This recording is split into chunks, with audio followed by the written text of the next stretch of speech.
Vamos falar de um assunto que todos os dias está aí na mídia, né? Hoje se usa a palavra tóxico, né? Mas isso é muito antigo. Relacionamentos tóxicos são muito antigos, não é de hoje. Apenas hoje se tem um nome para isso, né? Relacionamentos abusivos, tóxicos. E aí nós vamos bater um papo agora sobre isso. Que dinâmicas estão por trás desses relacionamentos? E é importante que nós estamos falando de relacionamentos, nós estamos falando de alguém que está sozinho. Nós estamos falando de duas pessoas se relacionando. Então as dinâmicas, de modo geral, elas são compartilhadas. Você concorda com isso, doutor Frederico? Concordo sim, Blê. E quando a gente fala em relacionamentos abusivos ou relacionamentos tóxicos, muitas vezes a gente quer pensar somente naquele extremo onde já houve violência física. Mas de fato, o relacionamento abusivo, muitas vezes ele é tão ruim ou pior até quando existe essa violência mental, esse abuso psicológico, esse domínio que uma pessoa exerce sobre a outra, na medida em que ela prende, né? Ela cerceia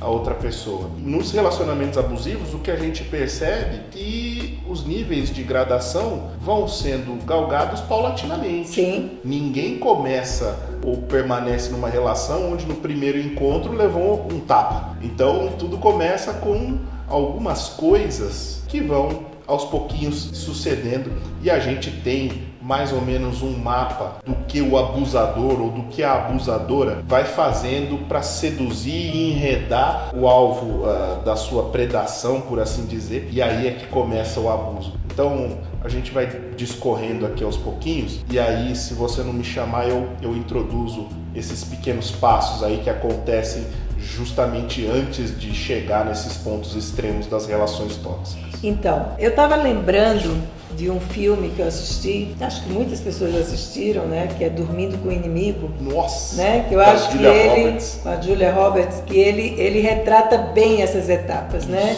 Então, e retrata bem como é que essa dinâmica começa, quer dizer, sempre tem aquele que é idealizado, né, ou idealizada, enfim, e tem aquele que é necessitado da figura do salvador ou da salvadora, né, seja como uma pessoa muito inteligente, ou muito bem-sucedida, ou muito bonita, ou muito isso, ou muito aquilo. Quer dizer, a questão da idealização é muito forte no início dessas relações. Essa colocação é excelente, perfeita. E de fato isso acontece mesmo. Então, num momento inicial, o que a gente percebe é que a pessoa que vai realizar esse abuso, ela é muito sedutora, né? Sim. Ela é muito charmosa, ela vai enredar a outra pessoa e ela vai elevar a outra pessoa para uma condição onde ela sinta que, ou ele sinta que, olha, eu estou sendo tratada como uma princesa, ele supre todas as minhas necessidades, encontrei a minha alma gêmea, armadilha número 1,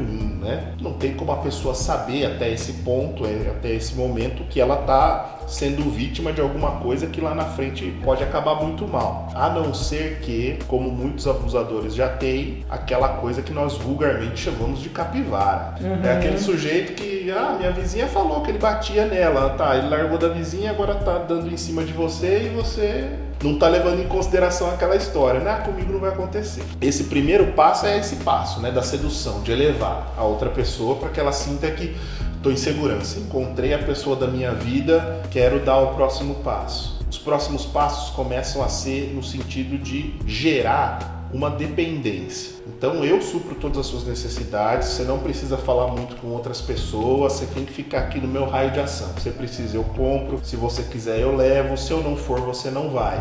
Então já começa mais um pouco o cerco. Às vezes familiares e amigos são afastados. Quem são esses amigos seus? Nessa festa onde você vai ter homem, então você não vai. Você não pode conversar com tal pessoa, tal pessoa. Deixa eu ver as mensagens do seu celular, né? Tudo assim, como se fosse a coisa mais amorosa do mundo. Num próximo momento, depois desse isolamento, pode começar a acontecer cerceamentos maiores ainda. Tirar o celular da pessoa, não deixar a pessoa sair de casa. A gente já está começando a ter um tipo de violência psicológica maior. Depreciar o outro, colocar o outro numa posição de inferioridade. Esse eu acho que é um aspecto muito importante, é depreciação. Depreciação. Você é feio. Se não fosse eu, você ia morrer sozinha ou sozinho. Você é burro.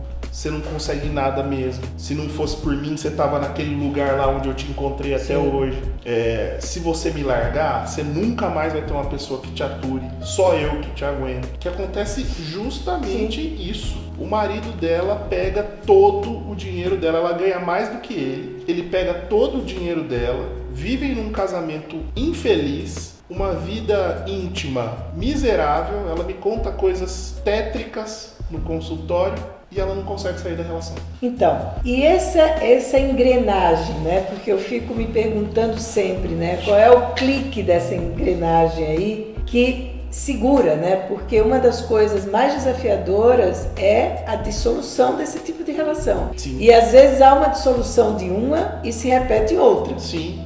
Muitas vezes o que pode acontecer também e que deixa a vítima, vou chamar de vítima, confusa, muitas vezes é um comportamento ambivalente da pessoa que é o agressor. Ele hoje xinga e aí depois ele fala: me desculpa, meu amor, você sabe que eu sou nervoso, né? Você sabe que na verdade eu amo você. Eu te xinguei, eu falei essa coisa ruim pra você, mas é pra te ajudar, pra ajudar você a entender melhor as coisas. Que é bem aquela coisa do dormindo com o inimigo. Ele agride ela num dia e dá presente no outro. Sim.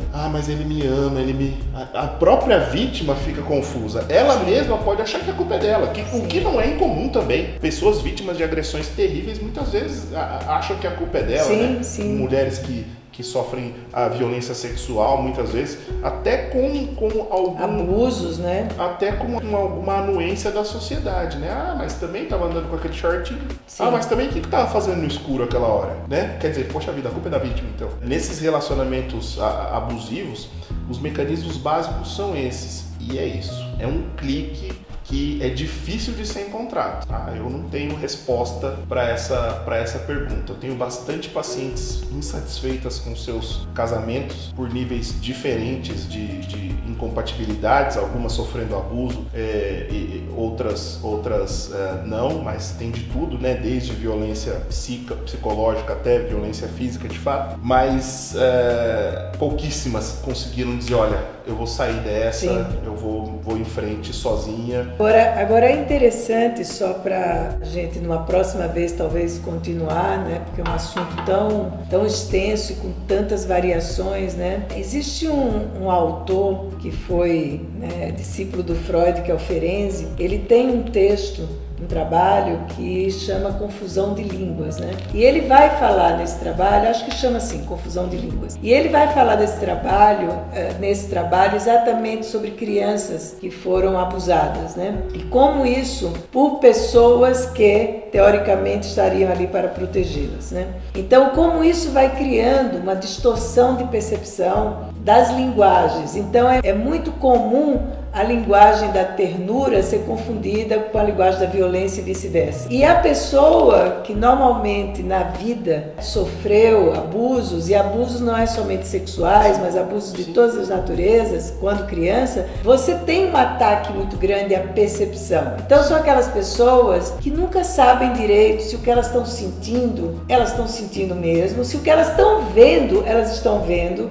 se a culpa não é delas, se não foi ela que provocou. Então isso é, pelo menos na minha experiência, me parece muito frequente nessas dinâmicas de relacionamentos abusivos. Há um maltrato mesmo na percepção. Cognitivamente você começa a duvidar daquilo que você está vendo. Então às vezes você diz assim: mas olha o que ele ou ela falou para você. Você mostra para a pessoa. O que você diria para alguém que fala isso para outro alguém, depreciando tanto? Mas é o jeito da pessoa. Não, mas ele não fala isso sempre, de vez em quando. Então há como que inconscientemente uma proteção, né, do abusador, da abusadora, enfim, depende dos lados aí, porque isso a gente enxerga, fala muito mais isso na relação dos homens, mas a gente também vê isso em algumas mulheres, né? Isso é do ser humano. Então, se você estava trazendo, eu estava pensando que talvez tenha uma engrenagem aí tão profunda, né, que para a pessoa chegar, né, nesse lugar, ela também tem que se transformar como pessoa, né? Ela descobrir quem é ela nessa relação. E que não é muito fácil, né?